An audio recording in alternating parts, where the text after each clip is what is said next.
Muy buenas noches, bienvenidos a Primer Círculo. El día de ayer hubo elecciones en 6 entidades, 6 gobernadores fueron electos y vamos a platicar con un experto qué significan estas elecciones, salieron bien, salieron mal, quién ganó, quién perdió.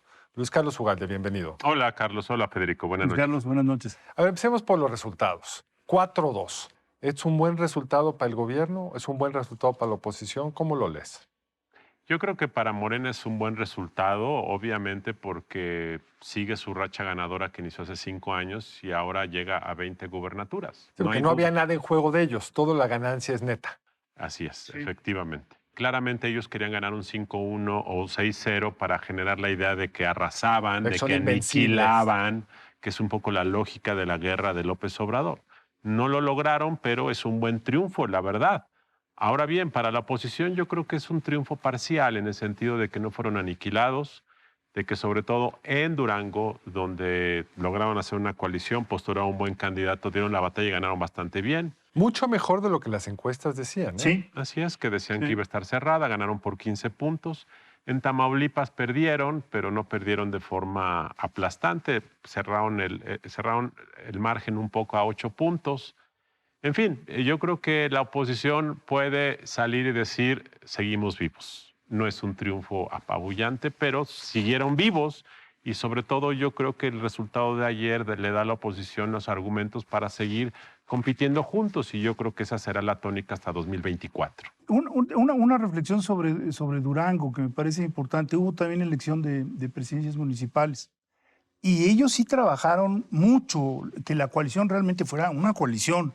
Es decir, fue un trabajo que supuso la aceptación del presidente de los 3 partidos y un trabajo de selección de candidatos que no debe haber sido nada fácil. Y parte yo creo que del triunfo se debe a eso, ¿no? Que en otros sitios la coalición no era tan Sí, unida, en Durango, ¿no? de hecho, fue a partir de las regiones, porque es la región de la Laguna y la región de la capital, y hicieron un trabajo complementario que funcionó correctamente.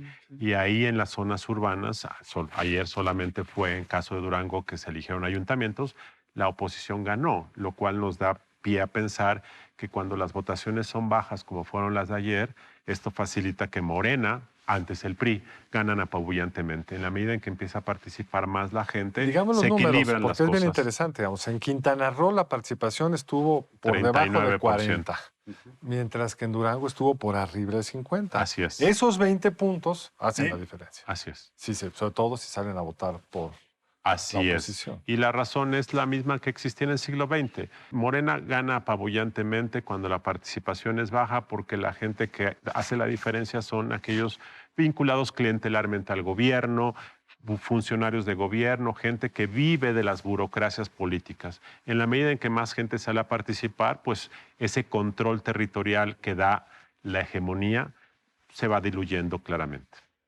Ahora, el otro actor que uno puede decir fue derrotado es Movimiento Ciudadano. El Movimiento Ciudadano ha estado construyendo esta carta de una alternativa y hace un año les fue bien en Nuevo León, les había ido muy bien en Jalisco, pero ahora no ganaron, deja tú una gobernatura, no ganaron un segundo lugar. Fueron distante tercer lugar en todos, solo en uno fue un tercer lugar competitivo, digamos, con 2 dígitos. ¿Cuál sería tu reflexión respecto a Que Movimiento Ciudadano? se convirtió ayer en un actor irrelevante.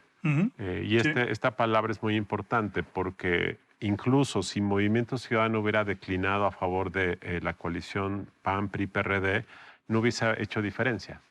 Es decir, ayer fue irrelevante y yo creo que esto políticamente hablando le va a hacer ver a la oposición de los otros 3 partidos que pues hay que dejarlos de lado un poco porque seguir rogando que se sumen pues es un poco pérdida de tiempo. No, es que eso sí cambia totalmente la lectura, porque las encuestas le daban a MC un porcentaje más alto y a la hora de la hora yo no sé qué pasa por la mente del elector que dice, pues voy a perder, mejor no voy.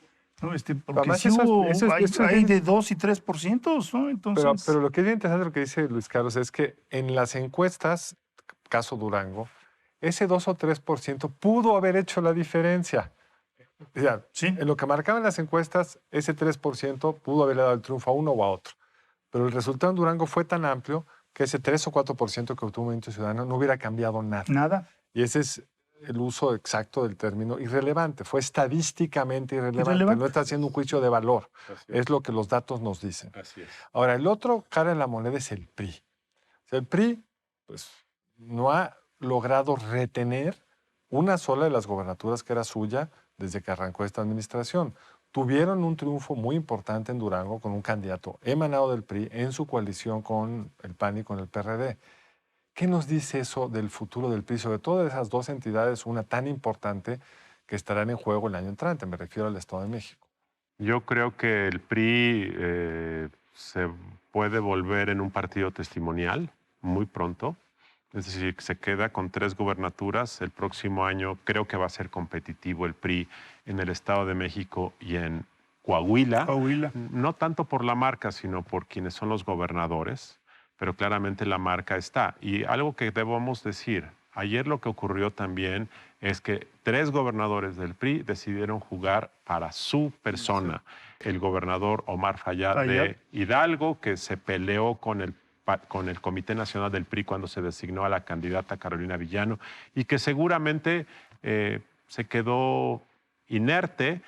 Yo creo que es bueno que los gobernadores sean neutrales, pero políticamente hablando hay una diferencia entre ser neutral o facilitar que el gobierno de Morena gane. Entonces, eso claramente hace que quienes acaben ganando, a quien acabe perdiendo, sea el PRI efectivamente, pero por una estrategia individual de los gobernadores de ese partido. Yo creo que es más estructural, Luis Carlos. Ahí no estoy seguro. Sí creo que ayudan a que el triunfo sea más grande. Quizá excepciones, Sinaloa, donde hubo el año pasado pues, una cosa mucho más activa por parte del gobernador saliente, hoy embajador. Yo creo que lo que estamos viendo es que se está recreando el mapa del 2006. Es decir, de la Ciudad de México para abajo, un predominio de entonces PRD, ahora Morena, un PRI que pues, ha ido perdiendo las bases clientelares que les daba estabilidad, se las ha ido quedando Morena, liderazgos completos del PRI que se han pasado a Morena, no solo a nivel gobernador, sino en los operadores políticos. Entonces yo creo que ahí estamos viendo, es que Morena, uno puede decir, lo han dicho muchos, es la 4ª transformación del PRI. Y estamos regresando al mapa electoral de los 90, del 2000, que había ese corte socio... Sí. Luis Carlos utilizó una palabra que me parece clave, que es la de hegemónico, un partido hegemónico, ¿no? Hoy Chucho Silva Herzog habla al respecto y me parece muy certero la observación. Hay un momento en donde dejas de ser partido dominante a ser partido hegemónico, que quiere decir que utilizas todo lo que esté a tu alcance. Y eso es cuando ya se convierte en una trampa, ya no puedes salir de lo hegemónico porque controlas el aparato electoral, porque controlas la publicidad, porque controlas los gastos sociales, ¿no? Yo creo que ese es el margen en el que estamos. Pero no estamos ahí todavía. No, yo creo que estamos en el limbo. Yo creo que habría que festejar que el INE hizo su chamba y salió muy bien, y también habría que festejar que no hubo violencia extendida. Hubo algunos incidentes en el propio Durango, en el norte de Durango, tengo entendido, pero fue pacífica. El año pasado, en el 21, tuvimos, operadores políticos que fueron secuestrados 48 horas antes en Baja California, en Sinaloa, etcétera. Hasta ahora, hasta este momento, no ha habido denuncias en ese sentido, ¿no? Ahora, ¿hegemónico el PRI, Morena o no? Yo creo que ya es un partido hegemónico, sí, yo creo que sí. Ya domina el sistema de ambiciones políticas de los políticos mexicanos. Y cuando un partido domina de tal forma esto, se vuelve un imán que se alimenta por sí mismo. Exacto. Ahora, ¿cuánto va a durar esa hegemonía? Yo creo que va a tener un ciclo mucho menor que la que tuvo el PRI en el siglo XX. Probablemente sea una hegemonía que dura algunos años y luego se recompone. Yo creo que estamos alcanzando el cenit del número de gubernaturas que puede controlar Morena. Y que después de esto habrá una meseta y después empezará a haber un reequilibrio. Creo que eso va a ocurrir y creo que probablemente la elección presidencial de 2030 empiece a generar más equilibrios en la distribución del poder político. ¿Tú das por muerto para la oposición en 2024? No, yo creo que lo más probable es que Morena retenga la presidencia de la República, pero si sale a votar de manera masiva las clases medias urbanas en 2024, creo que Morena puede perder la presidencia sin duda. Esa es la llave. Ahora, el argumento de Silva Herzog hoy en el Reforma es que el hegemónico es el que controla también el aparato electoral. Y eso, afortunadamente, no es el caso. Sí, juegan lo más que pueden al margen o del otro lado de la ley, pero los votos se contaron, los conteos rápidos funcionaron, y yo anticipo, me gustaría saber tu opinión, Luis Carlos, que así estará en el 24. Sí, pero hay un problema porque el gobierno está cada vez más desafiando las reglas del juego y está Exacto. además diciendo, y no me importa, y castígame, ¿cómo me castigas? Entonces, cuando el desacato empieza a ser generalizado y además lo presumes públicamente, no hay forma de que te pongan en orden y entonces estos son rasgos. Solo la ciudadanía saliendo a votar. Es la única manera de compensar un sistema hegemónico desafiante de Y la a ley. diferencia del PRI en su momento hegemónico, el PRI podía tirar el sistema, que se cayera el sistema de votación. No, y hay que verlo yo así. no creo que estemos ahí. No estamos No, ahí. no estamos ahí y hay que decirlo. Han sido 3 años y medio de ataques al INE. Bueno, lo vimos y al tribunal, y tanto el tribunal como el INE han logrado mantener su independencia. Y muy grave, diría yo, lo que pasó con el Instituto de la Ciudad de México, el Electoral de la Ciudad de México, porque por 52 millones de pesos, pues lo que hicieron fue quitarle funciones que eran sustantivas para el ejercicio cabal de sus atribuciones. Entonces, sí debemos estar muy pendientes porque el pretexto de la austeridad puede continuar, lo ha dicho el presidente de la República, irse sobre línea, aunque no signifique nada. Pagaron por Deer Park miles de millones de pesos que no son nada, digamos, o que son muchísimo en relación a lo que le quitaron al Instituto de la Ciudad de México. Entonces yo creo que estamos Incluso en el la borde, comparación ¿no? ahí es más dramática. Lo que cuesta el Congreso local, Sí. que no le han ahorrado un centavo, versus esos 52 millones, es ridículo. Así es.